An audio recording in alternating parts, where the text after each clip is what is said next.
हिंदू समाज को संगठित करने का जो दीप केशवराव बलिराम हेडगेवार ने 1925 में राष्ट्रीय स्वयंसेवक संघ के रूप में प्रज्वलित किया, उस पर हजारों लोग प्रेरित होकर चले।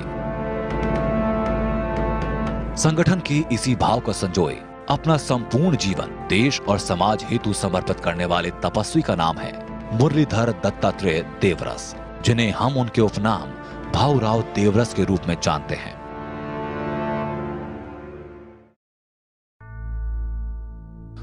नवंबर 1917 को नागपुर में जन्मे भाऊराव विद्यार्थी जीवन में ही डॉक्टर हेडगेवार के संपर्क में आए। स्नातक परीक्षा उत्तीर्ण करने के बाद राष्ट्रीय स्वयंसेवक संघ के कार्य को विस्तार देने के लिए आपको उत्तर प्रदेश भेजा गया। मेधावी भाऊराव लखनऊ विश्वविद्यालय से बीकॉम LLB गोल्ड मेडल के साथ की और छात्र संघ के अध्यक्ष रहे। लखनऊ में वो संघ के साथ स्वाधीनता आंदोलन में भी सक्रिय रहे। उनके प्रयास से वहां सुभाष चंद्र बोस का एक भव्य कार्यक्रम हुआ था।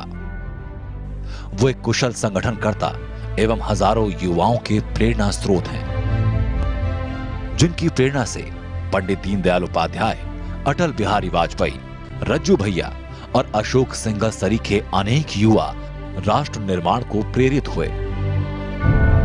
आपने राष्ट्र धर्म प्रकाशन का प्रारंभ कराया, जिसके माध्यम से राष्ट्र धर्म मासिक, पांचजन्य साप्ताहिक एवं तरुण भारत जैसे पत्र प्रकाशित हुए।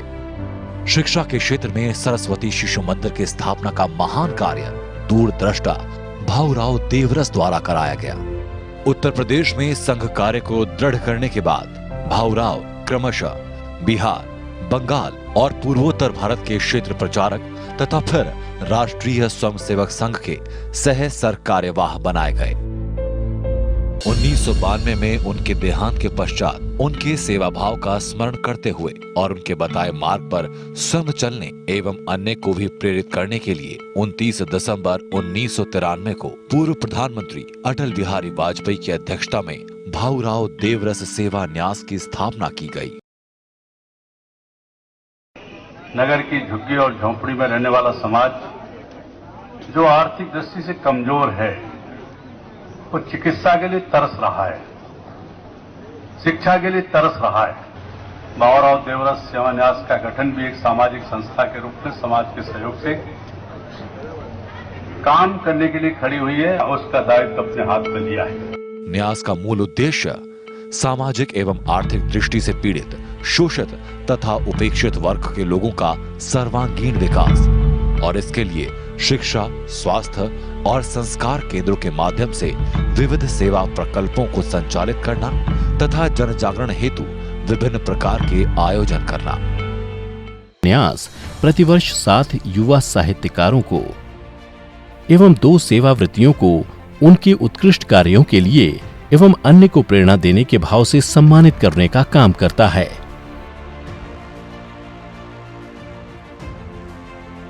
इन अवसरों पर अनेक श्रेष्ठ व्यक्तियों का सानिध्य एवं आशीर्वाद प्राप्त होता है।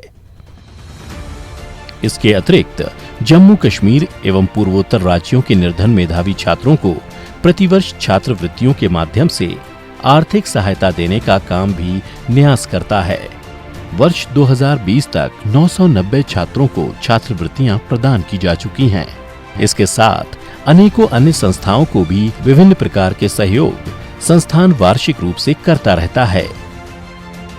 संस्थान सेवा के विचार को समाज में प्रसारित करने के उद्देश्य से सेवा चेतना के नाम से अर्धवार्षिक एवं सेवा संवाद नाम से मासिक पत्रिका का नियमित प्रकाशन करता है।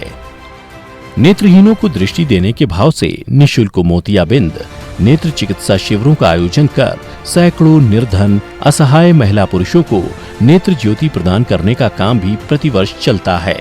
साल 2020 तक 11,910 नेत्र चिकित्सा करके एवं 4,044 सफल ऑपरेशन करके नेत्र ज्योति प्रदान की जा चुकी है। तो वहीं दूसरी ओर विकलांगों के लिए विशेष सहायता शिविरों का आयोजन कर उनकी आवश्यकता अनुसार कृत्रिम अंग एवं उपकरण निःशुल्क उपलब्ध कराए जाते हैं। साल 2020 तक इन शिविरों के माध्यम से 5,552 असहाय अक्षम व्यक्तियों को उपकरण उपलब्ध कराकर नवजीवन दिया जा चुका है। भाऊराव देवरस सेवा न्यास द्वारा अनेकों निशुल्क स्वास्थ्य केंद्र मलिन बस्तियों एवं सुदूर ग्रामीण अंचलों में सचल चिकित्सा वाहनों द्वारा संचालित किए जा रहे हैं, जिनके माध्यम से साल 2020 तक 5,83,301 रोगी लाभान्वित हुए हैं। रुग्ण सेवा केंद्र निराला नगर लखनऊ के माध्यम से भी विगत 19 वर्षों में 2,25,000 रोगी लाभान्वित हो चुके हैं। इसके अतिरिक्त दमा एवं मधुमेह चिकित्सा से संबंधित शिविरों का आयोजन कर 5,322 रोगियों को उपचार दिया गया। पल्स पोलियो अभियान में न्यास द्वारा 59,984 बालकों को ड्रॉप्स पिलाई गई। पिछले 2 वर्षों से न्यास दिल्ली के 3 अस्पतालों एम्स, सफदरजंग और राम मनोहर लोहिया के सामने लगभग 2,500 रोगियों और उनके सहायकों को दोपहर का भोजन करा रहा है। आस्था के महापर्व प्रयागराज कुंभ 2019 में न्यास के द्वारा सक्षम रज्जू भैया न्यास, गंगाराम हॉस्पिटल नई दिल्ली, हंस फाउंडेशन, अंत्योदय हेल्थ मिशन और नेशनल मेडिकोज ऑर्गेनाइजेशन के सहयोग से नेत्र कुंभ का आयोजन किया गया। 50 दिन चलने वाले इस नेत्र कुंभ में 40 से ज्यादा अस्पतालों एवं संस्थाओं के 400 से अधिक आई स्पेशलिस्ट, 800 ऑप्टोमेट्रिस्ट एवं 250 स्वयं सेवकों ने अपना समय दिया। नेत्र कुंभ के माध्यम से कुंभ में आने वाले 2 लाख श्रद्धालुओं की नेत्र जांच की गई और 1,50,000 से अधिक लोगों को निःशुल्क चश्मे वितरित किए गए।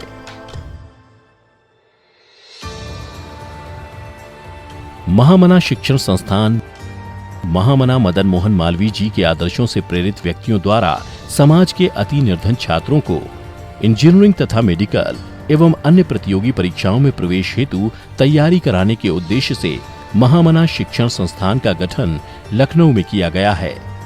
इस निःशुल्क आवासीय कोचिंग संस्थान का मुख्य उद्देश्य अति निर्धन प्रतिभावान छात्रों को प्रशिक्षित कर सफलता के शिखर तक पहुंचने हेतु योग्य बनाना है। Coaching Shri Aditya IIT BHU Rubik classes द्वारा दी जा रही है। संस्थान में अध्ययन कक्ष के साथ पुस्तकालय, भोजनालय, दवाखाना एवं योग कक्ष की व्यवस्था है। महामना शिक्षण संस्थान के द्वारा बालिका प्रकल्प भी प्रारंभ किया जा चुका है। इस वर्ष ऑनलाइन सुविधा उपलब्ध कराई गई है। पुस्तकों के साथ साथ 2,000 रुपए मासिक छात्रवृत्ति एवं स्मार्टफोन भी उपलब्ध कराया गया है और इसके लिए भी लखनऊ के सुल्तानपुर रोड स्थित अर्जुनगंज में भूमि दी गई है। सेवा के इसी पुनीत कार्य को आगे बढ़ाते हुए 2003 में लखनऊ के रायबरेली रोड पर संघ के द्वितीय सरसंघ चालक माधवराव सदाशिवराव गोलवलकर गुरुजी की स्मृति में एक केंद्र स्थापना माधव सेवा आश्रम के नाम से की गई है, जिसमें एलोपैथी, होम्योपैथी एवं आयुर्वेदिक पद्धति की आवासीय चिकित्सा उपलब्ध कराई जाती है, जिसमें रोगियों के सहायकों और रोगियों को आवास उपलब्ध कराया जाता है। Sanjay Gandhi post graduate institute के सामने बने इस सेवा केंद्र में रोगियों एवं उनके सहयोगियों के लिए कम शुल्क में आवास, भोजन और प्राथमिक चिकित्सा सेवा उपलब्ध है, जिसके माध्यम से अभी तक 49,476 रोगियों को निःशुल्क चिकित्सा उपलब्ध कराई गई है। इस 378 शैय्या वाले केंद्र से 14 प्रांतों और नेपाल से 1 लाख के करीब लोग लाभान्वित हो चुके हैं। इसी प्रकार न्यास एम्स नई दिल्ली में 281 शैय्या वाला रोगी सहायक निवास पावर ग्रिड विश्राम सदन के नाम से चलाता है। इसमें 1 से लेकर 6 बेड तक के कमरे हैं। इसमें सभी अतिथियों के लिए भोजनालय की व्यवस्था भी है, जिसमें दोनों समय की चाय निःशुल्क दी जाती है। आधुनिक सुविधाओं से सुसज्जित ये विश्राम सदन JP ट्रॉमा सेंटर के परिसर में है। पावर ग्रिड विश्राम सदन द्वारा अप्रैल 2020 में 2 साल पूरे करते हुए 26 राज्यों व 3 देशों के लगभग 10,000 व्यक्ति लाभान्वित हो चुके हैं। न्यास यहां से मुख्य परिसर के लिए बैटरी चालित वाहन भी चलाने वाला है। इसी प्रकार 84 शैय्या वाला विश्राम सदन KGMU लखनऊ और 256 शैय्या वाला विश्राम सदन IGIMS पटना द्वारा न्यास समाज के गरीब वर्ग को सम्मानजनक रूप से रहते हुए अपने स्वजनों का उपचार भली भांति करवा पाने में सही मायने में सफल रहा है। ऐसे ही रोगी सहायक केंद्र की स्थापना के लिए ऋषिकेश एम्स के निकट 1.43 हेक्टेयर भूखंड का चयन किया। जल्द वहां पर भवन निर्माण का कार्य प्रारंभ हो सकेगा। न्यास की योजना वहां पर विश्राम सदन के साथ साथ एक प्राकृतिक चिकित्सा केंद्र और फिजियोथेरेपी केंद्र भी चलाने की है। इसके माध्यम से उत्तराखंड और उसके आसपास के राज्यों के लोग लाभान्वित होंगे। ऐसा ही एक केंद्र झज्जर में प्रारंभ होने जा रहा है। इस प्रयोग को और अधिक विस्तार देने के लिए देश के अन्य हिस्सों में भी ऐसे ही विश्राम सदन चलाने की न्यास की योजना है। सेवाभावी व्यक्तियों एवं संस्थाओं के सहयोग से ही न्यास अपने सेवा कार्यों एवं सेवा क्षेत्र का विस्तार करता आया है। कोरोना लॉकडाउन के समय में 1500 पीपीई किट वितरित की गई हैं। बड़ी संख्या में सूखे राशन के पैकेट वितरित कराए गए हैं। केवल लखनऊ एवं दिल्ली में ही लगभग 13,000 लोगों के भोजन की व्यवस्था प्रतिदिन की गई।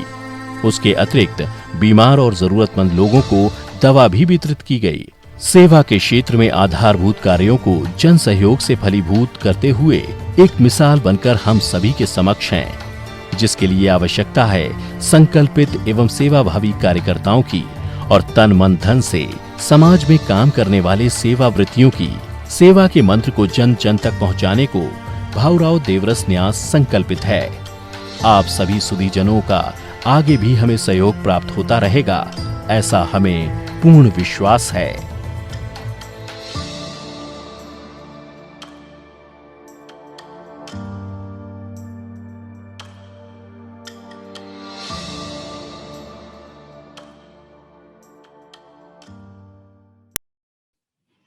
आप सभी को नमस्कार। मेरा नाम राहुल सिंह है। मैं भाऊराव देवरस सेवा न्यास का सचिव हूँ। आज के हमारे वक्ता जो यहाँ उपस्थित हैं श्री संजीव सान्याल जी, हमारे न्यास के कोषाध्यक्ष श्री रामोतार किला जी, यूट्यूब के माध्यम से इस कार्यक्रम से जुड़े आप सभी महानुभाव। न्यास का एक उद्देश्य है विभिन्न माध्यमों से जन जागरण। जिस देश का प्रबुद्ध वर्ग जागृत रहता है वह देश विचार विमर्श द्वारा अंतर मंथन करता हुआ अपने विकास का मार्ग स्वयं निर्धारित करता है। भाऊराव जी बिना किसी दलगत भेदभाव के देश के सभी बुद्धिजीवियों को राष्ट्रीय चिंतन के लिए विचार मंच प्रदान करते थे। इसी उद्देश्य की पूर्ति के लिए न्यास द्वारा उनकी स्मृति में प्रतिवर्ष एक व्याख्यान माला का आयोजन किया जाता है। उसी माला की 27वीं पुष्प का आयोजन आज हो रहा है। कोरोना काल में आज हम ऑनलाइन इसका आयोजन कर रहे हैं। इसका बहुत लाभ भी है। बहुत सारे लोग अलग अलग शहरों से इसमें जुड़े हैं, जिसमें दिल्ली, गाजियाबाद, हापुड़, नोएडा, गुड़गांव, ऋषिकेश और अन्य बहुत स्थान। आज जिनका विचार हमें सुनने को मिलेगा वो है श्री संजीव सान्याल जी। आप जाने माने लेखक और इतिहासकार हैं। आपकी लिखी हुई कुछ प्रसिद्ध पुस्तकों के नाम हैं land of the seven reverse, The Indian Renaissance, India in the Age of Ideas and the Ocean of Churn। इसके अतिरिक्त आपके लगभग 200 पत्र और रिपोर्ट्स विभिन्न राष्ट्रीय और अंतर्राष्ट्रीय प्रकाशकों द्वारा प्रकाशित किए गए। आपकी शिक्षा दीक्षा श्रीराम कॉलेज ऑफ कॉमर्स और ऑक्सफोर्ड यूनिवर्सिटी में हुई। आप लगभग 2 दशकों से वित्त जगत से जुड़े रहे। 2010 में वर्ल्ड इकोनॉमिक फोरम द्वारा आपको यंग ग्लोबल लीडर का सम्मान भी प्राप्त हुआ। आप बहुत सारी विश्वविख्यात संस्थाओं से जुड़े रहे हैं। अर्बन डायनेमिक्स पे आपने लेखन के लिए आपको आइजनहावर फेलोशिप मिली। आप Oxford university, institute of policy studies Singapore, worldwide fund for nature, royal geographical society London, Jawaharlal Nehru university Delhi के साथ अध्ययन या अध्यापन का कार्य करते रहे। वर्ष 2015-16 में आपने सिंगापुर सरकार के फ्यूचर सिटी सब कमेटी पे कार्य करते हुए सिटी स्टेट के विषय में दूरगामी सोच का विकास किया, उसको कार्य किया। आप वर्तमान में भारत सरकार के वित्त मंत्रालय में प्रधान आर्थिक सलाहकार, प्रिंसिपल इकोनॉमिक एडवाइजर के रूप में कार्यरत है। हम सभी का सौभाग्य है कि आज ऐसी बहुमुखी प्रतिभा के धनी श्री संजीव सान्याल जी के विचार हमें सुनने को मिलेंगे। आज का विषय भी हमारी भावनाओं से जुड़ा हुआ है। हमारी सबकी इच्छा रहती है कि सरस्वती नदी के बारे में हम और अधिक जानें, जिसने इतनी सारी सभ्यताओं को जन्म दिया। आशा है कि आज के विचार सुनने के बाद हमारे बहुत सारे प्रश्नों का उत्तर मिल जाएगा। आप सभी अपने कोई प्रश्न हो, बहुत सारे प्रश्न हमने इकट्ठे किए हैं लेकिन और कुछ हैं तो आप इसको व्हाट्सएप कर सकते हैं संदीप जी के नंबर पे जो हमारे यूट्यूब पे लिखा हुआ है। और अब मैं आमंत्रित करूंगा श्री रामावतार किला जी का, जो कि हमारे आज के स्पीकर का सम्मान करें। श्री रामावतार किला जी और श्री संजीव सान्याल जी आएंगे और मैं जा रहा हूं, और इसके बाद संजीव सान्याल जी अपने विचार प्रस्तुत करेंगे। बहुत बहुत स्वागत है संजीव जी, आप आइए। नमस्कार।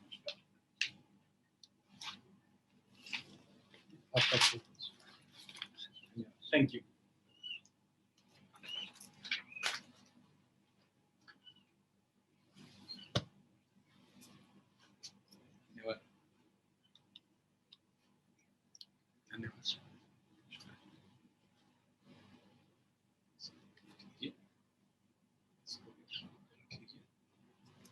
नमस्कार।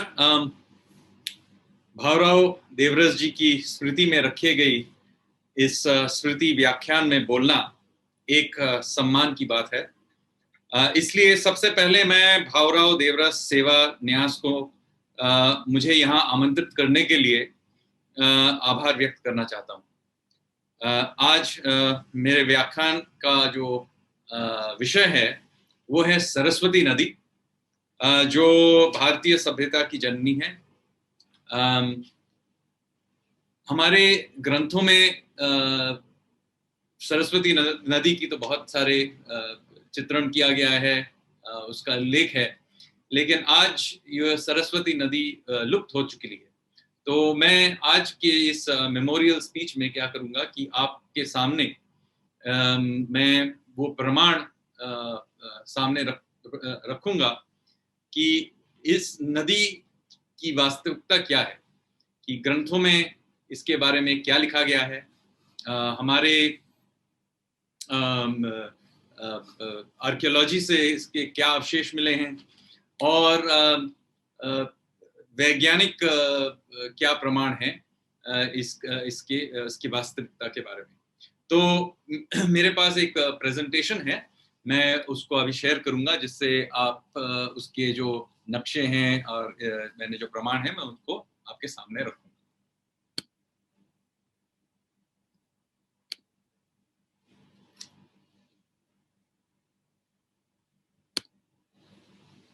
तो आशा है कि आपको ये प्रेजेंटेशन साफ दिख रहा होगा। तो ये अगला स्लाइड मैं आगे बढ़ाना चाहता हूं।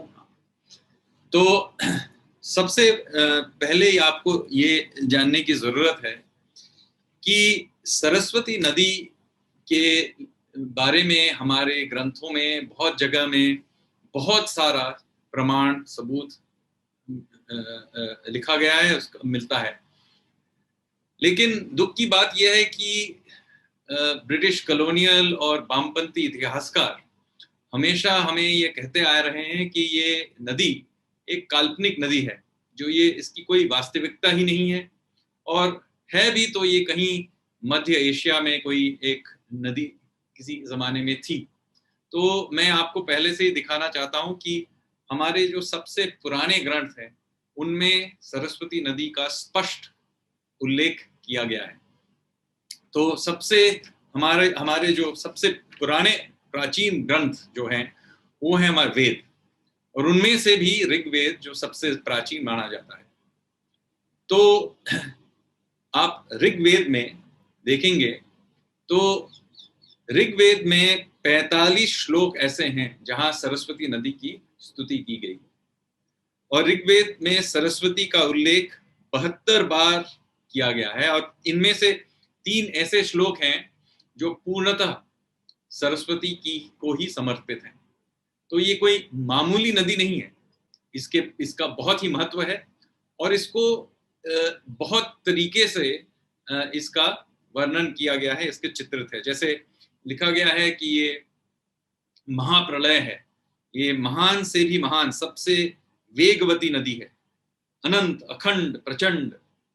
तो आप देख सकते हैं, इसको सुनकर ही आपको लग रहा होगा कि ये कोई वास्तविक एक नदी है जिसमें तीव्र गर्जना से ये बह रही है। तो आपको मतलब ये जो चित्रण है ये बहुत ही रियलिस्टिक है।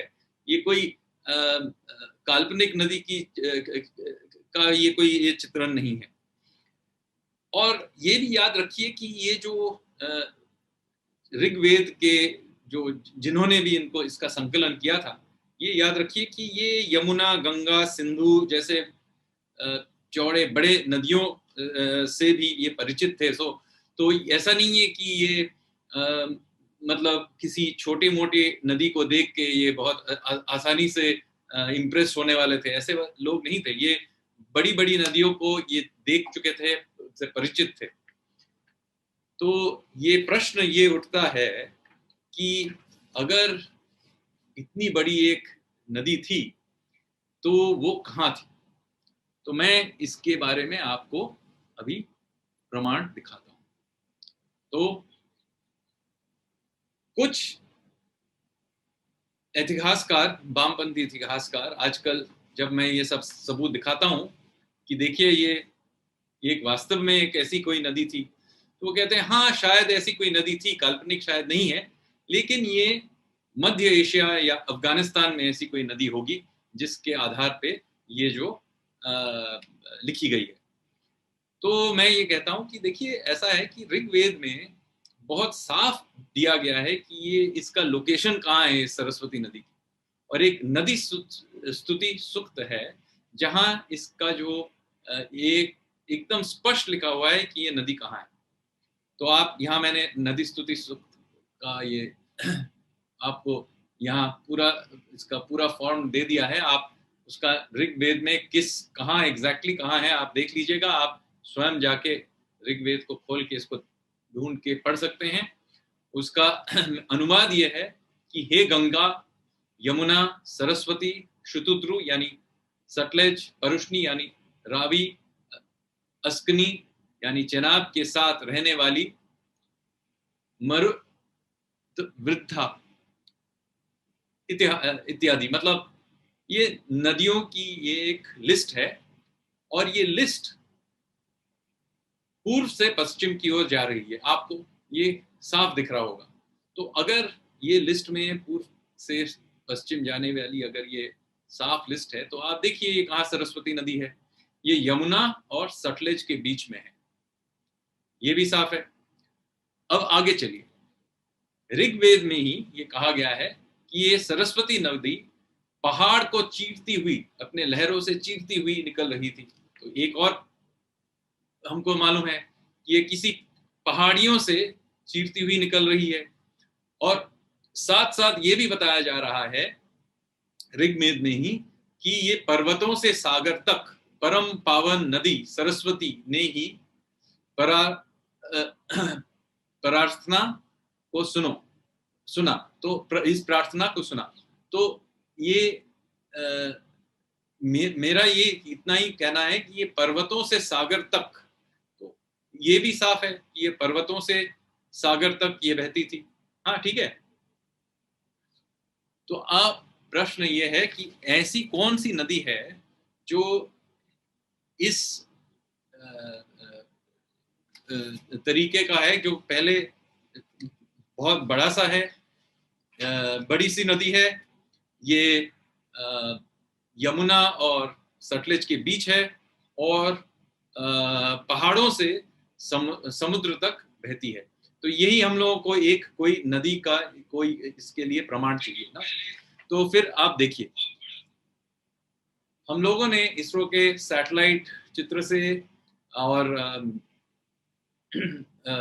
आर्कियोलॉजी के ग्राउंड प्रूफिंग से इत्यादि से ये मैपिंग किया हुआ है।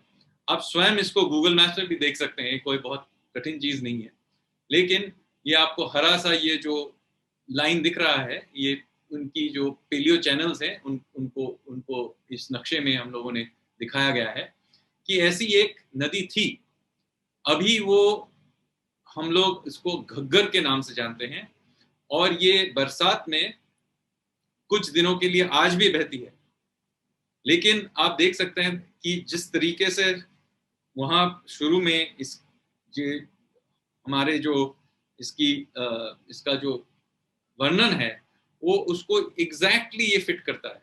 ये पहाड़ियों से शिवालिक से निकलती हुई हरियाणा से के अंदर से, फिर उत्तरी राजस्थान से होते हुए, राजस्थान की थार रेगिस्तान से होते हुए, चोलिस्तान होते हुए नीचे दक्षिण में जाके गुजरात के कच्छ के रण में जाके गिरती है। तो ये जो पेलियो चैनल है ये साफ दिखाती है कि किसी जमाने में ऐसी एक बहुत विशाल नदी थी जो यहां से बहती थी।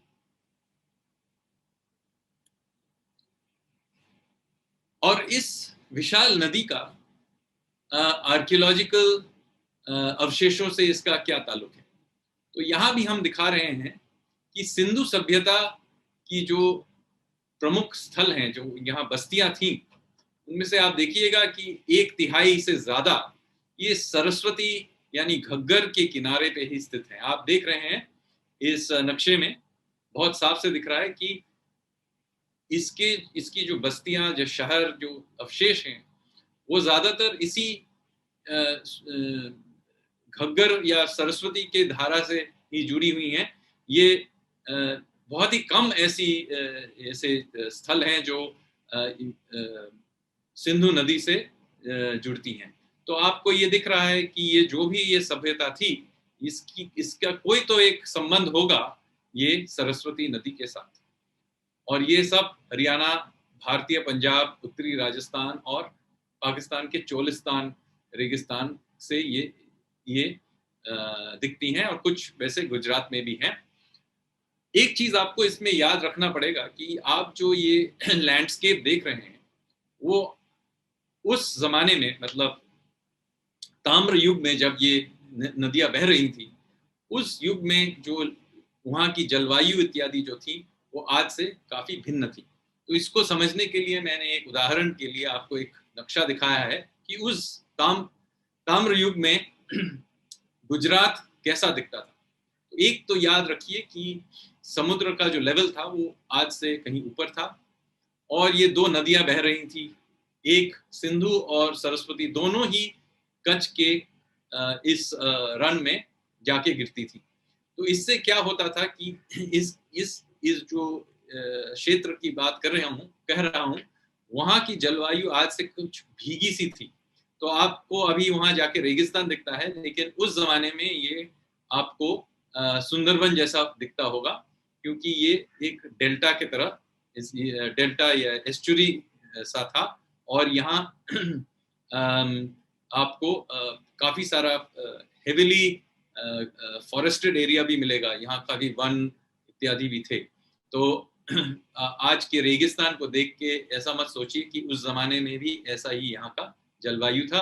और यहाँ बारिश की वजह से भी काफी सारा पानी सरस्वती नदी में आया करता था। अब एक प्रश्न अब हमारे सामने है कि ठीक है, सरस्वती नदी का दिख रहा है कि इसमें जरूर कोई महत्व होगा ताम्र युग में, लेकिन ऋग्वेद में सरस्वती नदी के साथ साथ एक सप्त सिंधु का भी उल्लेख है, बार बार इसका वर्णन किया जाता है। तो ये सप्त सिंधु है क्या, और उसका सरस्वती नदी के साथ क्या संबंध है?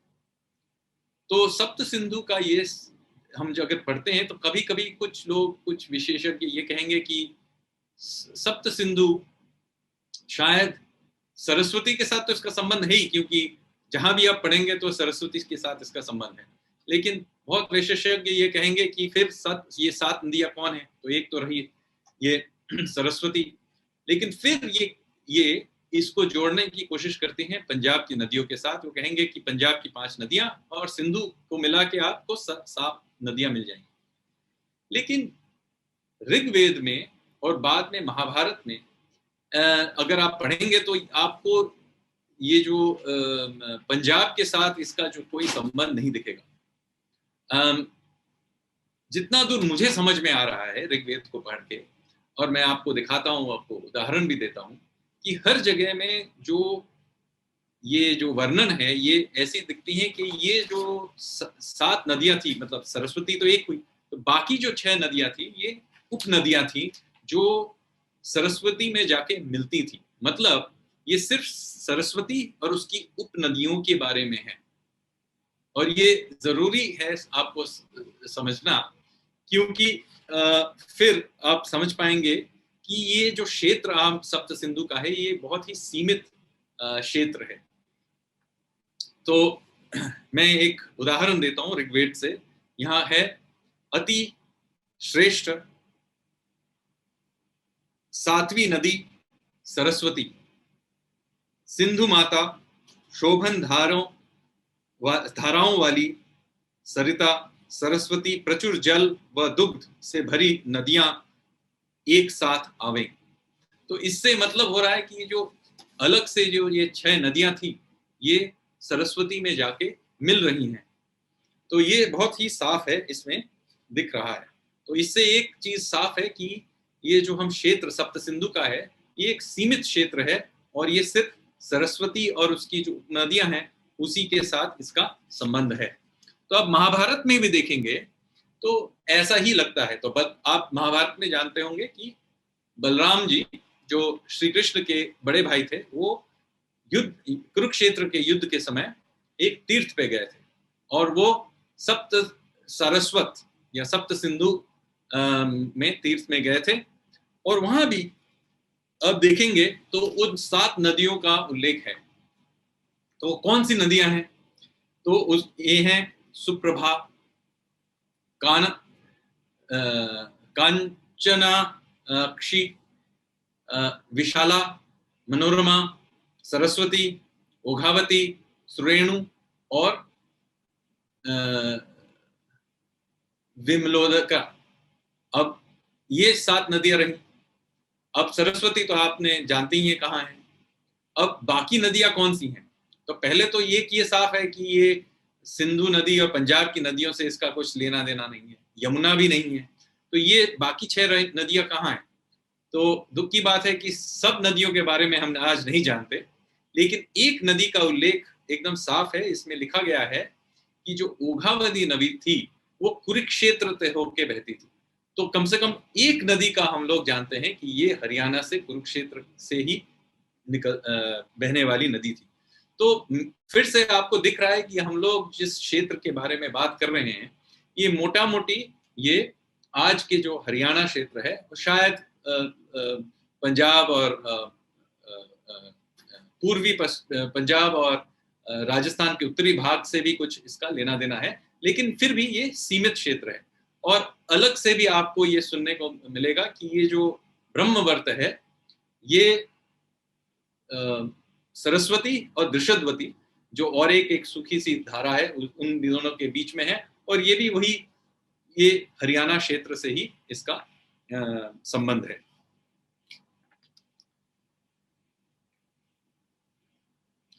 तो प्रश्न अब नया आया, तो ठीक है, तो अगर ये इतना ही सीमित सा एक छोटी सी जगह है तो उसका हमारे ग्रंथों में इतना इसका महत्व क्या है?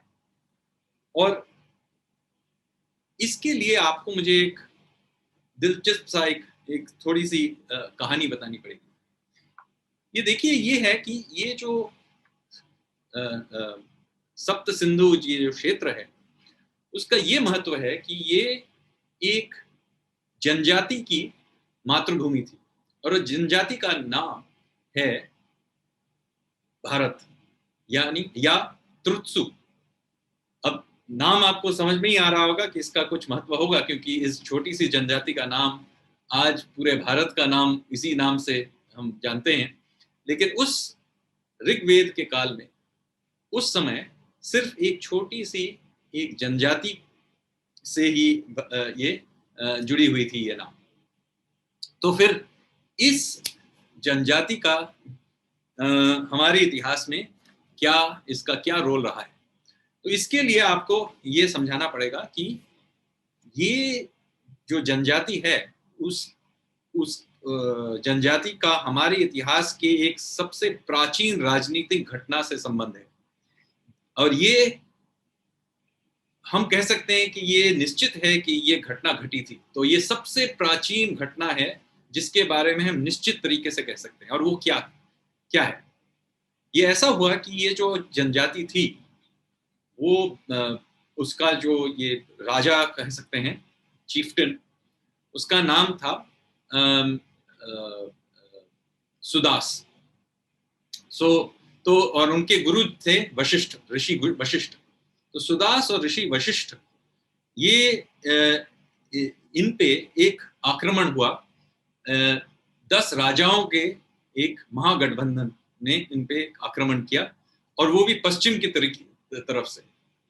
तो ये 10 राजाओं की इस युद्ध के बारे में ऋग्वेद में वर्णन है, और ऋग्वेद में ये चित्रित किया गया है कैसे ये भारत जनजाति के योद्धा सरस्वती नदी को पार करके पश्चिम की ओर युद्ध की तरफ बढ़ रहे थे। इसे इसका बहुत सुंदर सा वर्णन किया गया है। और फिर रावी नदी के तट पे एक बहुत बड़ा सा युद्ध हुआ, जिसने भारतीयों ने 10 जनजातियों के गठबंधन को बहुत ही बुरी तरह से परास्त कर दिया। और इसका भी वर्णन है कि किस तरीके से 60,660 योद्धाओं को मतलब मार काट के रावी के नदी में उनको बहा दिया गया। तो आप समझ सकते हैं कि उस समय की तुलना में, उस समय की जो जनसंख्या थी उसकी तुलना में ये बहुत मतलब एक बहुत बड़ा सा एक घटना हुआ होगा। तो इस घटना के बाद क्या हुआ कि ये जो भारत जनजाति थी वो एक साम्राज्य के राजा मतलब का राज पड़ गया। और उसके बाद सुदास पूर्व की ओर चल पड़े, और उधर भी यमुना तट पे उन्होंने एक किसी और राजा जिसका नाम था भेड़ा, उनको भी परास्त किया। तो इन विजयी होने के बाद एक बड़े से साम्राज्य के वो राजा बन गए। तब उस समय की जो प्रथा थी वो ये थी कि जो भी विजयी है, जो जीत गया है, तो वो अपनी विचारधारा, अपनी सोच, अपनी सभ्यता, अपने देवी देवताओं को हारे वालों पे थोप दिया करता था। जो परास्त हो गया तो उन पे विजयी के जो विचारधारा है, उनके देवता हैं, उनके सभ्यता, उन पे थोप दिया जाएगा। तो आज आधुनिक काल में भी ऐसे सोच वाले बहुत होंगे। लेकिन ऋषि वशिष्ठ और इस जनजाति के जो उस समय के बुद्धिजीवी थे, उन्होंने एक बहुत अलग सा विचार रखा करते थे। तो उन्होंने क्या किया, उन्होंने कहा कि हम लोग अपने संस्कृति को, हमारे देवी देवताओं को दूसरों पे थोपेंगे नहीं। हम लोग क्या करेंगे कि हम लोग परास्त जनजातियों से भी, उनके ऋषियों से, उनके जो वैज्ञानिक हैं, उनके जो बुद्धिजीवी हैं, उनसे हम उनकी ज्ञान को हम लोग संकलित करेंगे, और इस संकलन को हम लोग आज वेदों के नाम से जानते हैं। यही वो संकलन है। और देखिए कि ये उस समय के मतलब सोच कैसी थी कि ये थोपने के बजाय ये संकलन करने वाले थे। और ये जो सोच, ये विचारधारा जो है, ये बहुत ही मतलब पावरफुल सा एक आइडिया है। और इसको ऋग्वेद के अंतिम श्लोक में बहुत सुंदर तरीके से इसका वर्णन किया गया है। मैं पढ़ने वाला हूं इसको। सामान्य सूक्तम कहते हैं, और इसको मैं, इसका हिंदी अनुवाद मैं पढ़ रहा हूं। सब एक साथ मिलकर आओ, एक साथ मिलकर बोलो, तुम्हारे मन बुद्धि एक रस हो, तुम्हारे मन समान बात को जाने, सभी यजमानों व पुरोहितों की स्तुति समान हो। जैसे प्राचीन देवता एक मत होकर, सम्मिलित होकर यज्ञ का भाग प्राप्त करते थे, उसी प्रकार तुम भी मिलकर संपत्ति का भोग करो। तो आप देख सकते हैं ये एक असिमिलेटिव आइडिया है, ये इम्पोजिशन का आइडिया नहीं है। और ये बार बार ऋग्वेद में भी इसका वर्णन किया गया है। तो ये क्या कह रहे हैं कि हम आप पे थोपेंगे नहीं, हम एक नई, एक असिमिलेटिव सभ्यता का हम लोग एस्टैब्लिश करेंगे। तो ये जो घटनाएं घटी, ये सब घटनाएं हरियाणा में घटी। ये बहुत ही इंटरेस्टिंग चीज है, क्योंकि बाद में हरियाणा को ब्रह्मवर्त के नाम से जाना जाता था। और ये ब्रह्मवर्त कहाँ है? ये वही सप्त सिंधु है, वो वही दृशद्वती और सरस्वती नदी के बीच का ये जो क्षेत्र है। और आज भी हरियाणा का जो ये नाम है, ये नाम हरि और आना याना, इसका मतलब यही है कि इसमें हरियाणा का यही, इसमें देवताओं का देश। तो ये जो हमारे जो आइडियाज हैं पुराने जमाने से कि ये हरियाणा में कुछ एक खासियत है, वो उसी मतलब कांस्य युग से ही चली आ रही है। और ये जो भारतीय विचारधारा जो शुरू में एक जनजाति की विचारधारा थी, फिर बाद में ये बढ़ते बढ़ते पूरे भारत में फैल गई। और आप देखेंगे कि धीरे धीरे पूरे भारत के लोग इसको स्वीकार करने लगे। तो मैं स्वयं तो हरियाणवी भी हूं नहीं, मैं बंगाली हूं, तो मैं क्यों अपने आप को भारतीय समझता हूं?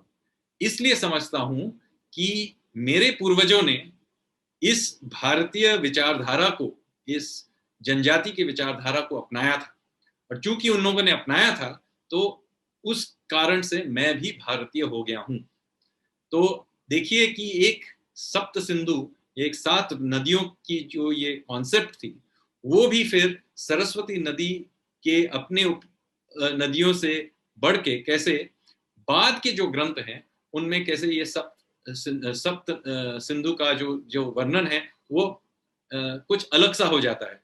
तो देखिए, ये एक पुराण से मैंने ये श्लोक लिया है, जो बहुत लोग नहाने के समय, रिचुअल बेदिंग जब होता है उसके समय इसका उच्चारण करते हैं।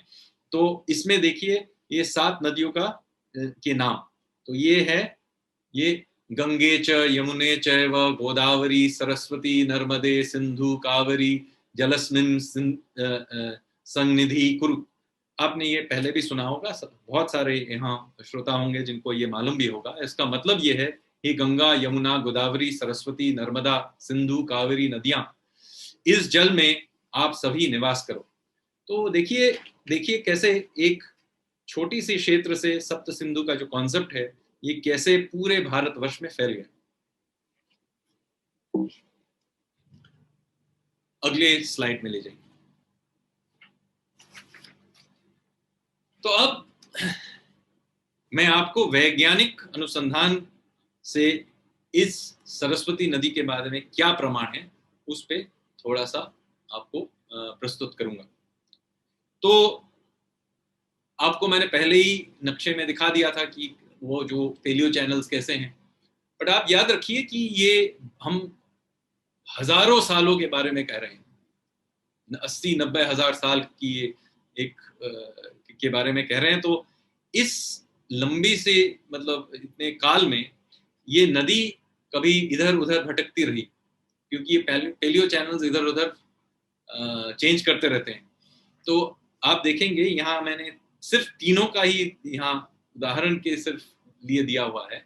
आप एकदम शुरुआत में जो पेलियो चैनल है वो नीले रंग से है Y1, तो वो शुरू में वहां से यमुना नदी की का जो पानी है वो वहां सरस्वती नदी में बहता था। किसी एक युग में वो फिर हटके अब ये लाल वाले पेलियो चैनल में चला गया Y2, तो ये फिर बन गया दृशद्वती नदी। और उससे भी बाद ये फिर यमुना नदी भटकते हुए गंगा की तरफ बह गई, तो उसका जो पानी है अब वो Y3 में चला गया। तो मैं सिर्फ ये उदाहरण के लिए दे रहा हूं जिससे आपको मालूम पड़े कि ये जो नदियों के का भटकना, जिसमें आप देखेंगे कि हमारे ग्रंथों में और इतिहास में भी इसका काफी वर्णन है कि नदियां आती हैं, लुप्त हो जाती हैं, फिर वापस आती हैं। गंगा नदी का भी ऐसा हुआ है। तो ये आप देख सकते हैं कि ये पेलियो चैनल्स के भटकने का जो ये क्रम रहा है उससे ये जुड़ी होंगी। आगे का स्लाइड दिखाइए।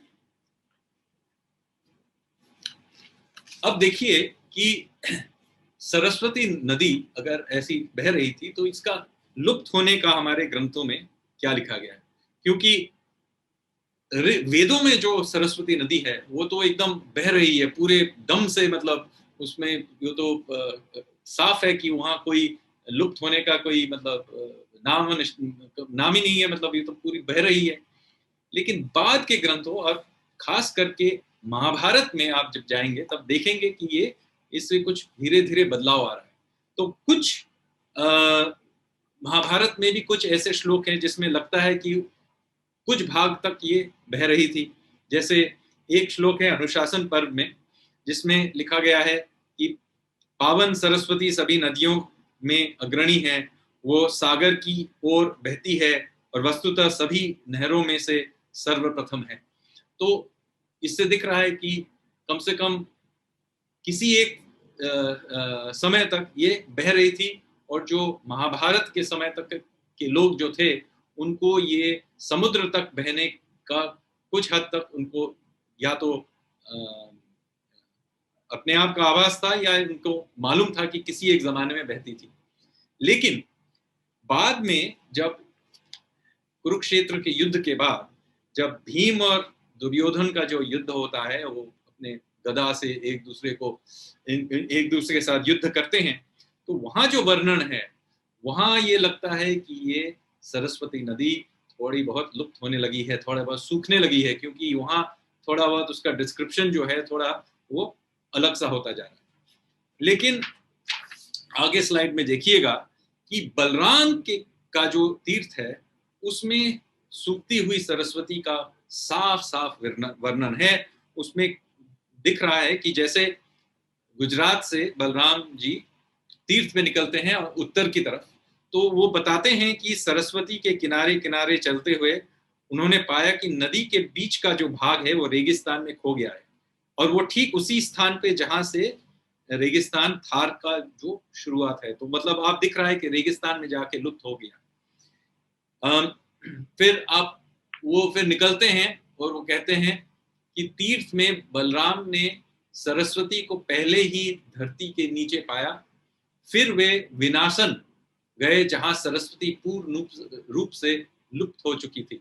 तो आप देख सकते हैं जब तक महाभारत का जो संकलन किया गया तब तक ये लुप्त हो चुकी थी। आगे के स्लाइड में चलते हैं।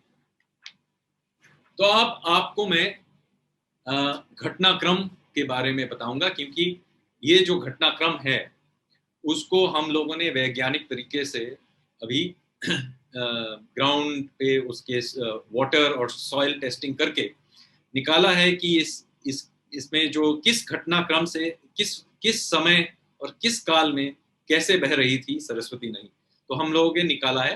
तो इसमें आपको नीचे हम लोगों ने जिस पेपर से ये डेटा निकाला है उसका भी हम लोगों ने साफ लिखा हुआ है, आप चाहते हैं तो स्वयं पढ़ सकते हैं।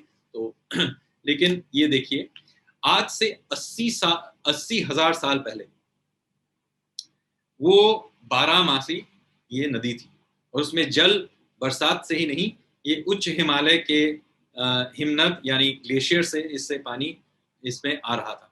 तो ये नदी में बहुत सारा बहाव था, इसमें जो धारा काफी तेज रही होगी, और ये 80,000 साल से 20,000 BC तक ये 60,000 70,000 साल का जो ये काल रहा, इसमें ये बहुत एक विशाल नदी के रूप से बह रही। फिर 20,000 ईसा पूर्व में ये कुछ जलवायु में या किसी और कारण से के बदलाव से इसमें एक पतन सा आया, और 20,000 ईसा पूर्व से 9,000 ईसा पूर्व में ये नदी जो है वो एक बरसाती नदी सी नाली सी बन गई, और ये सिर्फ शिवालिक से इसमें पानी आ रहा था, और जो पहले जो ये बर्फ से जो इससे पानी का जो ये स्रोत था वो बंद हो गया। क्यों हुआ अभी हम लोग नहीं जानते, लेकिन ये काफी साफ है कि इस काल में इसमें पानी घट गया। अब 9,000 ईसा पूर्व में फिर से जलवायु में कुछ बदलाव आया होगा, क्योंकि अचानक से फिर दिखता है कि पानी वापस इसमें आ जाती है। गर्मियों की जो मानसून है वो फिर से इनमें अधिक तीव्र में होकर इसमें पानी का बहाव जो आता है वो फिर से ज्यादा हो जाता है। लगता है कि इस समय भी हिमालय के हिमनद से भी इससे कुछ पिघलता हुआ बर्फीले पानी का भी इसमें कुछ असर आता है। तो क्या होता है, ये नदी फिर से बहने लगती है और फिर ये 4500 ईसा पूर्व तक इसी स्थिति में रहती है। मतलब इसमें बहुत सा मतलब फ्लो जो है, धारा जो है, ये काफी तेज चलती है। मेरे ख्याल से इसी समय में, किसी एक समय में ऋग्वेद का जो ये संकलन जो है किया गया था, क्योंकि जो हमारे जो वर्णन है वो इसी पीरियड से इसका मिलता जुलता है। अब 4500 ईसा पूर्व से फिर से धीरे धीरे ये सूखने लगती है। ये आपको जानने में आश्चर्य होगा कि जो हड़प्पन सभ्यता की जो सबसे बड़ी बड़ी जो शहर और हम अभी जो मिल रही हैं आजकल राखी गढ़ी इत्यादि में, वो तब बनाई गई थी जब ये नदी धीरे धीरे सूखने लगी थी। तो जब पीक में थी उस समय की नहीं, जब पतन धीरे धीरे होने लगी थी उसी समय ये शहरें बनाई जा रही थी। और फिर ये 2000 ईसा पूर्व में विश्व में एक बहुत बड़ा सा सूखा पड़ता है और ये नदी पूरी तरह से सूख के लुप्त हो जाती है। और आप देखेंगे भारत में ही नहीं, ये सुमेरिया में, ईरान में, मिस्र में सब जो पुराने राजवंश थे वो सभी का पतन हो जाता है। तो ये ही मोटा मोटी रहा आपका सरस्वती का ये जो घटनाक्रम। तो इसका और हमको जो अवशेष मिले हैं ये हड़प्पा सभ्यता के जो अवशेष मिले हैं, तो उससे इनका क्या लेना देना है अगले स्लाइड में आप दिखाएंगे। तो आप यहाँ आपके जो ये नक्शे हैं आप नीचे से शुरू करें, क्योंकि सबसे पहला नीचे है और फिर हम ऊपर जाएंगे। तो आप देखिए जी, एकदम नीचे जो है वो प्री हड़प्पन पीरियड है। वो 9000 साल पहले, मतलब 7000 ईसा पूर्व से 3800 ईसा पूर्व का ये जो फेज है वो है प्री हड़प्पन पीरियड। यहाँ बहुत ही कम बस्तियां हैं, लेकिन ये सरस्वती नदी के इर्द गिर्द ही हैं। और फिर 5800 ईसा पूर्व यानी नहीं 5800 साल पहले, मतलब 3800 ईसा पूर्व में आप देखेंगे ये अर्ली हड़प्पन पीरियड की बहुत सारी बस्तियां हैं। और ये यही सरस्वती नदी के इर्द गिर्द हैं। कुछ यमुना के साइड में भी हैं और कुछ सिंधु और पंजाब साइड पे भी हैं। लेकिन आपको साफ दिख रहा होगा कि ये काफी सारी ऐसी बस्तियां हैं और कुछ छोटे मोटे शहर भी होंगे उस समय, वो अभी बसने लगे हैं। अब थोड़ा आगे बढ़ते हैं। अब दिखेगा आपको मैच्योर हड़प्पन पीरियड। अब मैच्योर हड़प्पन पीरियड में ये है आज से 4600 साल पहले, मतलब ईसा पूर्व 2600 से लेके तकरीबन 2000 ईसा पूर्व, इस पीरियड में मैच्योर हड़प्पन पीरियड 600-700 साल का एक ये काल है। और उसमें जो शहर हैं ये भी सरस्वती नदी के इर्द गिर्द हैं। बहुत सारी नदी ये ऐसे ये नगर भी हैं। अब इस काल में अब काफी सारे राखी गढ़ी जैसे बड़े नगर भी बस गए हैं, शहर भी हैं। हड़प्पा और मोहनजोदारो जैसे शहर हैं, ढोलावीरा भी है गुजरात में। तो ये नगर सब बसे हुए हैं। और फिर क्या होता है, ये नदी सूखने लगती है, लुप्त होने लगती है। और ये सबसे ऊपर जो आपको ये नक्शा दिखेगा उसमें आप साफ देख सकते हैं लुप्त हो जाने से ये कितने सारी नगर जो हैं ये सब इनका पतन हो जाता है। और कुछ गिने चुने जो हैं, अब ये जो बड़े जो शहर थे वो तो पूरी तरह से इनका नाश हो जाता है, लेकिन ये जो छोटी छोटी गांव वगैरह कुछ भी अभी भी हैं उस हड़प्पा व्यवस्था के, वो अभी शिवालिक की तरफ चले जाते हैं, क्योंकि वहाँ शायद फिर भी पानी का जो कोई व्यवस्था था, कुछ वो बरसात के समय शायद ये नदियाँ फिर भी बह रही थी, तो वो पानी के खोज में वो उत्तर की तरफ चले जाते हैं। कुछ शायद ये दक्षिण में जो गुजरात में थे वो नर्मदा की तरफ चले जाते हैं, कुछ गंगा की तरफ चले जाते हैं, और कुछ ऐसे भी होंगे जो भारत छोड़ के पश्चिम की ओर ईरान की तरफ भी चले जाते हैं। उसका भी कुछ हमारे पास प्रमाण है। तो आपको मेरा यही उद्देश्य यही था कि आपको मैं दिखाऊं कि जो हमारे पास जो ग्रंथों का प्रमाण है, जो वैज्ञानिक प्रमाण है, जो आर्कियोलॉजी के तथ्य हैं जो आपको मिल रहे हैं, उससे बहुत साफ है कि ये जो इतिहास का जो धारा है और वो एकदम ही सरस्वती नदी से जुड़ी हुई है, और सरस्वती नदी ही हमारी सभ्यता की जननी है। तो इसी के साथ मेरा ये जो व्याख्यान रहा है इसका अंत हुआ। आशा है आपको ये जो मैंने कहा उससे आपको कुछ अच्छा लगा। धन्यवाद।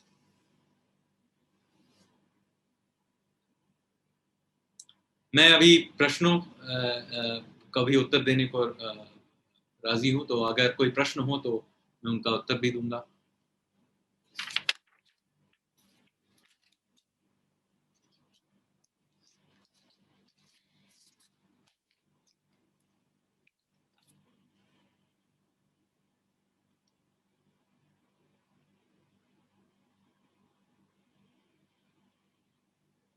अच्छी बात है, कोई प्रश्न नहीं है।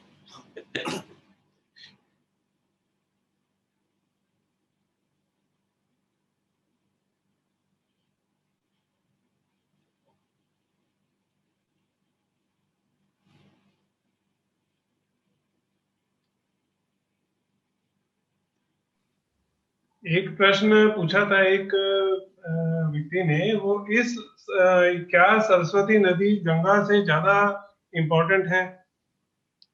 तो इसका उत्तर यही है कि आपको किस पीरियड के बारे में आप कह रहे हैं, इसके साथ आप इसका जवाब वही उसी के संदर्भ में दिया जा सकता है। क्योंकि देखिए, एकदम आप शुरुआत में अगर जाएंगे, अगर ऋग्वेद को जिसके समय में जाएंगे, तो ये साफ है कि सरस्वती नदी का बहुत महत्व था ऋग्वेद के संकलन करने वाले लोगों का। मतलब ऐसा नहीं है कि पूरे भारत में लोग थे वो सभी सरस्वती नदी को पूज रहे थे, क्योंकि शुरुआत में भारतीय सभ्यता, आपको मैंने ही दिखाया कि एक सीमित क्षेत्र में ही बसा हुआ था। इसका मतलब नहीं है कि भारत के अलग प्रांतों में लोग नहीं थे और उनकी अपनी अपनी सभ्यताएं थी, उनकी अपनी सोच की धारा थी। तो ये लोग थे, गंगा में भी कुछ लोग बसे हुए थे। और अभी जो हम लोग आर्कियोलॉजी से अभी और भी मिल रहा है, जैसे बागपत में हमको एक हड़प्पा से अलग एक दूसरी सभ्यता के अवशेष मिले हैं, सनौली में, इलाहाबाद और वाराणसी के इलाके में भी हैं। तो ऐसे अलग अलग से सभ्यताएं भारत में बसी हुई थी। उन दोनों में व्यापार रहा होगा, एक दूसरे से आइडियाज का एक्सचेंज रहा होगा। लेकिन मैं अभी एकदम शुरू में कांस्य काल के बारे में बोल रहा हूं। तो आज से 5-6 हजार साल पहले, उस समय इतना तो कहना पड़ेगा कि जो इस ऋग्वेद के संकलन और ये जो जनजाति है, भारत जनजाति, और दूसरे जो उसके इर्द गिर्द के जो जनजाति हैं, उनके लिए कम से कम ये सरस्वती नदी ज्यादा महत्व रखती थी ना। अब ये है कि बाद में जब सरस्वती नदी लुप्त हो गई और दूसरे तरीके से ये भारतीय सभ्यता पूरे देश में फैल गई, तब ये जो और उसके साथ साथ तो ये सरस्वती स्वयं लुप्त हो चुकी थी। तो फिर गंगा और दूसरे नदियों की जो हमारे सभ्यता में उनका जो महत्व है वो बढ़ गया। लेकिन ये कहना गलत होगा कि उनका उस इलाके के सभ्यता के लोगों के लिए महत्व नहीं था। ये सिर्फ यही है कि हमारे पास उनके जो ग्रंथ हैं अभी वो बचे कुचे नहीं। तो हमारे पास सिर्फ ऋग्वेदिक युग के जो ग्रंथ बचे गए हैं, उनसे लगता है कि कम से कम ये जो भारत जनजाति के जो लोग थे, उनके लिए कम से कम सरस्वती नदी का ज्यादा महत्व था। वैसे जब लुप्त हो जाने के बाद हमारी पूरी सभ्यता के फैल जाने के बाद ये इसका जो रिलेटिव इंपॉर्टेंस है वो बदल गया। एक प्रश्न है कि हड़प्पन लोगों ने अपनी ज्योमेट्री कहाँ से सीखी? तो ये इस प्रश्न ये है कि हड़प्पन हड़प्पा के लोगों ने अपनी ज्योमेट्री कहाँ से सीखी, इस प्रश्न का मैं उत्तर नहीं दे सकता क्योंकि हमें मालूम नहीं है। एक प्रश्न है, भारत का इतिहास कितना पुराना हो सकता है? अच्छा, ये भी इसी से जुड़ा हुआ प्रश्न है। पुराना तो बहुत हो सकता है, क्योंकि क्या हो रहा है अभी जो हम लोगों को नए नए अवशेष मिल रहे हैं उससे ये दिख रहा है कि ये हड़प्पा जो सभ्यता जो हम लोग जिसको सोचते थे कि सबसे प्राचीन सभ्यता है, उसके साथ साथ ऐसे दूसरे भी सभ्यताएं थी जो उसी समय और में मतलब दूसरे भागों में, देश के दूसरे भागों में ऑलरेडी बसी हुई थी। जैसे अभी जो कुछ कुछ दिख रहा है कि बालूचिस्तान में एक मेहरानगढ़ करके एक बस्ती है जिसको पहले सोचा जाता था कि ये 7000 ईसा पूर्व से है, तो मतलब इसके 9000 साल पुराना एक ये बस्ती है। तो हम सोचते थे कि यही सबसे पुरानी है, लेकिन अब हम लोगों को ये प्रयागराज के पास ऐसे अवशेष मिले हैं जो भी 9000 साल पुराने हैं। शायद वाराणसी जो नगरी है वो शायद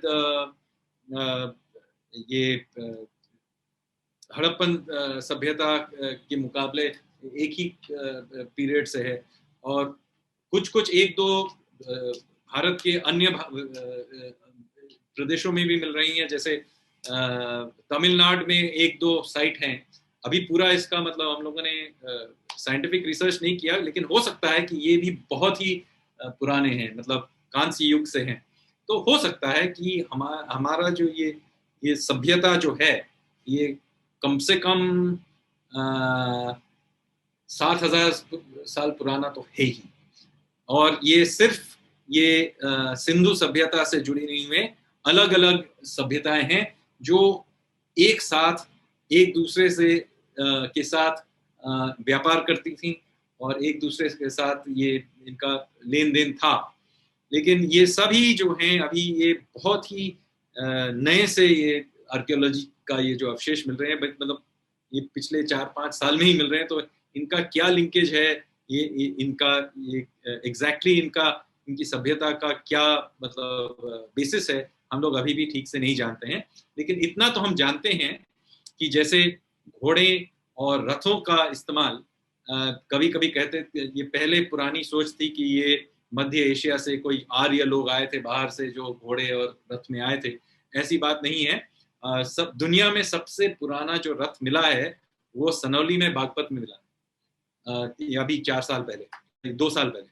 तो ये आश्चर्य की बात नहीं होनी चाहिए, क्योंकि देखिए ऐसा है कि मध्य एशिया में आप स्टेप्स पे आप रथ चला सकते हैं, लेकिन वहां से भारत कोई रथ नहीं ला सकते, क्योंकि बीच में अफगानिस्तान की पहाड़ियों में आप रथ चल ही नहीं सकते। तो इसीलिए ये आश्चर्य की बात नहीं हो सकती है कि हमने यहाँ भी एक रथ चलाने का, ये घोड़ों का एक कोई एक ट्रेडिशन रहा होगा, और जो अपने आप उभरा है, और ये गंजेटिक प्लेन्स पे मिल रहा है। ऐसा नहीं है कि एकदम उत्तर पश्चिमी भारत में या उस दिशा से यहाँ ये जो प्रथा है आ रही है, ये तो एकदम गंजेटिक प्लेन्स पे मिल रही है। एक प्रश्न जो अंतिम प्रश्न है वो है कि सरस्वती नदी का उद्गम स्थल कहाँ से माना जाए? देखिए इसका जो ये पूरा जो मैंने आपको धारा दिखाया, समस्या ये है कि आपको पहले ये प्रश्न पूछना पड़ेगा कि किस काल में सरस्वती नदी क्या कर रही है, क्योंकि कभी इसमें जो धारा है वो हिमालय के उच्च हिमालय से ग्लेशियर्स के पानी से है, कभी ये बरसाती नदी है, कभी ये इसमें पानी यमुना और सतलज से मिल रहा है, कभी ये सूख गया है। तो इसलिए इसमें अभी भी रिसर्च चल रहा है, और मेरे ख्याल से अगले कुछ सालों में हम बता पाएंगे कि किस काल में सरस्वती नदी की क्या परिस्थिति थी।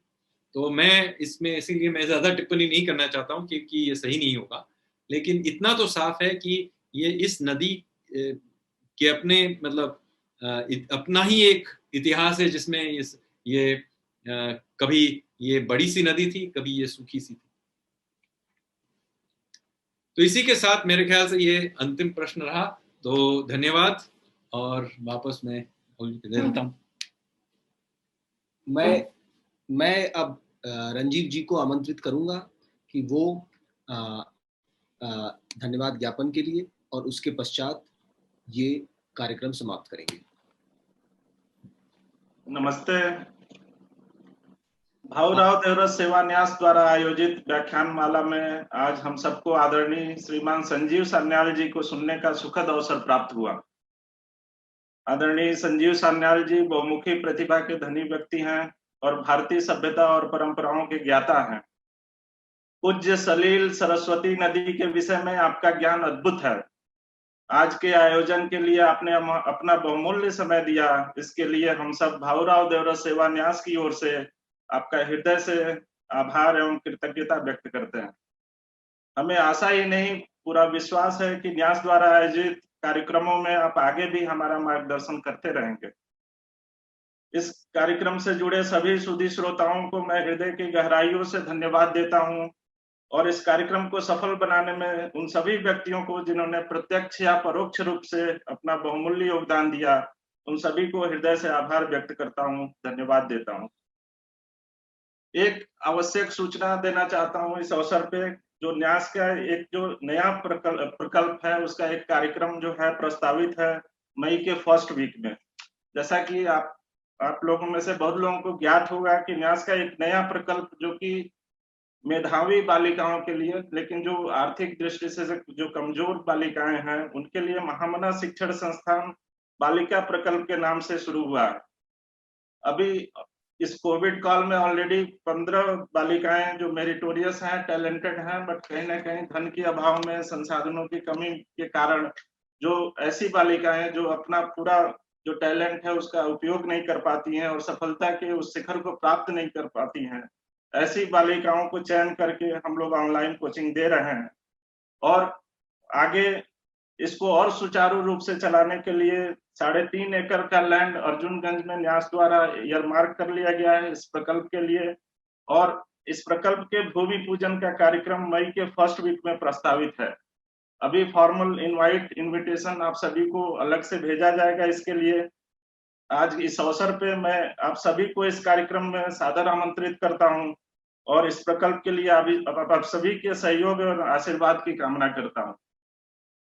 इन्हीं शब्दों के साथ मैं एक बार पुनः आप सभी का धन्यवाद देते हुए अपनी वाणी को विराम देता हूँ। बहुत बहुत धन्यवाद।